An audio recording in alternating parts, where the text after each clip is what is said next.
You ask a simple question: what secret did Elvis reveal in this song? The answer isn't so simple. It's not about a hidden child or a secret crime. The secret is deeper. It's something he probably couldn't have said in a straight interview. But he could sing it. He could rap it in a catchy tune, something with a bit of a country feel and a modern late 70s sheen. He could hide it in plain sight. The song sounds on the surface like 100 other songs. It's about a woman. A difficult woman. She's unpredictable. One minute she's warm, the next she's cold. She's a puzzle he can't solve. He sings about her being like sunshine and rain, night and day. He tells us she's a complicated lady. When she's good, she's so good. But when she's bad, she's even better.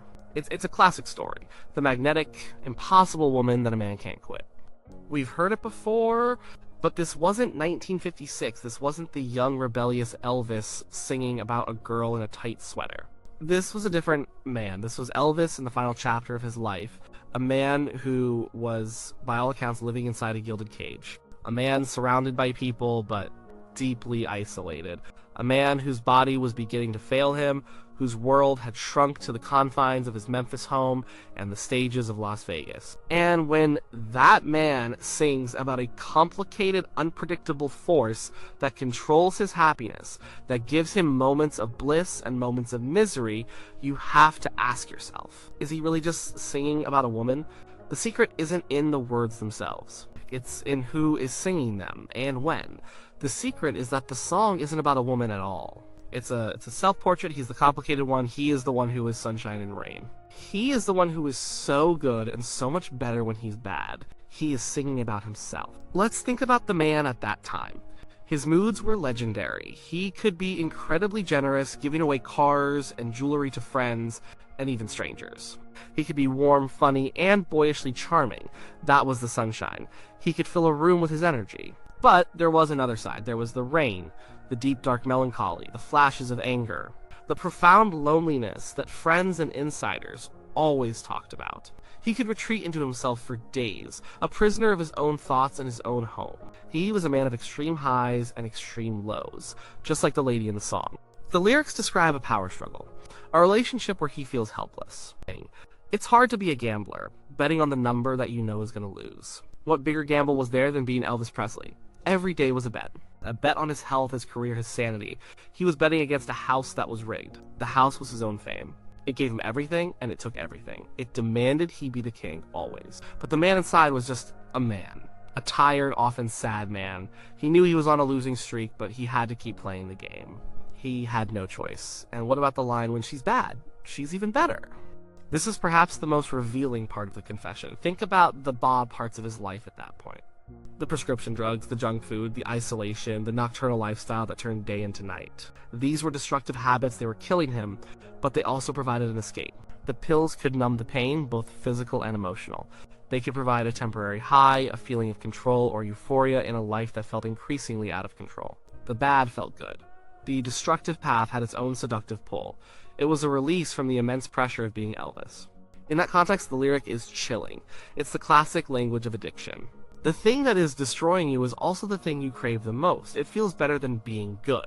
The song was recorded in the jungle room at Graceland. That's important. RCA, his record label, had to bring a mobile recording truck to his house because he had lost interest in going to a formal studio. He was a king in his castle, and the world had to come to him. The sessions were reportedly loose, sometimes unfocused. He wasn't the hungry, driven kid from Memphis anymore. He was an employer, a boss, a living legend going through the motions. And in the middle of his own home, surrounded by the strange decor of the jungle room with its green shag carpet and tiki furniture, he laid down the vocals for this track. It's a song about being trapped in a volatile relationship, recorded in the very place where he was trapped. The line between the art and the life was non-existent. The woman in the song could be a stand-in for many things. She could be his fame. Fame is a fickle lover. It adores you, puts you on a pedestal, gives you the world. But it also traps you, scrutinizes you, and demands your very soul. It never lets you go. One bad movie, one off night, and it can turn on you. He had lived with that particular woman for over 20 years. He knew her moods better than anyone. She could also be his audience, the crowd. When they were with him, when he could feel their energy and their love, it was the greatest high in the world. It was pure sunshine. But the audience was also a monster that needed to be fed. It demanded the hits. It demanded the jumpsuits. It demanded the legend. It didn't want to see a tired, middle-aged man struggling with his health and his demons. It wanted the king. That pressure to perform, to always be on, created its own kind of stormy weather. But ultimately, all these interpretations, fame, addiction, the audience, they all lead back to one person, on himself. He was the one who had to navigate it all. The song is a mirror. For 2 decades, the world had been telling him who he was. And a rebel, a movie star, a sex symbol, a patriot, a Las Vegas showman, a living god. Maybe in this song he was finally just telling us who he felt he was. A complicated man. A man of contradictions. A man who was a prisoner of his own moods, his own appetites, his own legend. The secret of his past that he reveals is not an event, it's a state of being. The song confirms a pattern that ran through his entire life. He was always drawn to chaos, and he always created it around him. Look at his early career, the raw, untamed energy that scared mainstream America. That wasn't an act. That was real. Look at his personal life, a whirlwind of intense relationships. Look at his career choices, swinging from dangerous rock and roll to bland Hollywood musicals and back to the raw power of the '68 comeback special. He was never just one thing. He was sunshine and rain. His vocal performance on the track tells you a lot. It's not his most powerful vocal, it lacks the fire of his youth and the operatic grandeur of his early '70s ballads. There's a weariness to it, a resignation. He sounds like a man who has been in this fight for a long time and knows he can't win. He's just describing the weather. He's not fighting the storm anymore. He's just reporting on it. He sings the lines with a sort of detached coolness, but underneath you can hear the truth of it. It's the sound of acceptance. This is who I am. This is my life. We often look for big dramatic secrets in the lives of famous people. We want a hidden story that explains everything. But sometimes the secret is the thing that's been right there in front of us the whole time. The secret Elvis revealed wasn't that he had done something in his past. It was that the person he had become in the present was the culmination of all his past contradictions. He was a good old boy from Tupelo who became the most famous person on the planet.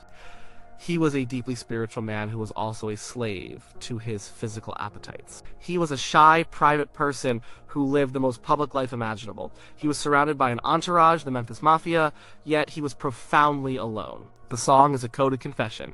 By singing about her, he could express feelings about himself that would have been too raw, too vulnerable to state plainly. It was safer to project it onto an anonymous woman. It allowed him to maintain the myth while still telling his truth. The truth was that he was exhausted. He was trapped in a relationship with himself, and he couldn't leave. The lyric, "I'm a-leavin' in the morning on the early morning train," sounds like an escape, but it's a fantasy. He wasn't going anywhere, there was no train that could take him away from being Elvis Presley. So, what is the great secret? It's a quiet one. It's the admission of a man who realized that the most unpredictable, most loving, and most destructive force in his life was not a person or a substance. It was himself. He was his own greatest love and his own worst enemy. He was the sunshine that lit up the world and the rain that fell in the lonely rooms of Graceland. The whole world was watching the king, but the man inside was just trying to survive the weather of his own heart. He was telling us that the king was gone, and what was left was a man of conflicting, powerful, and ultimately fatal moods. He was singing his own emotional truth.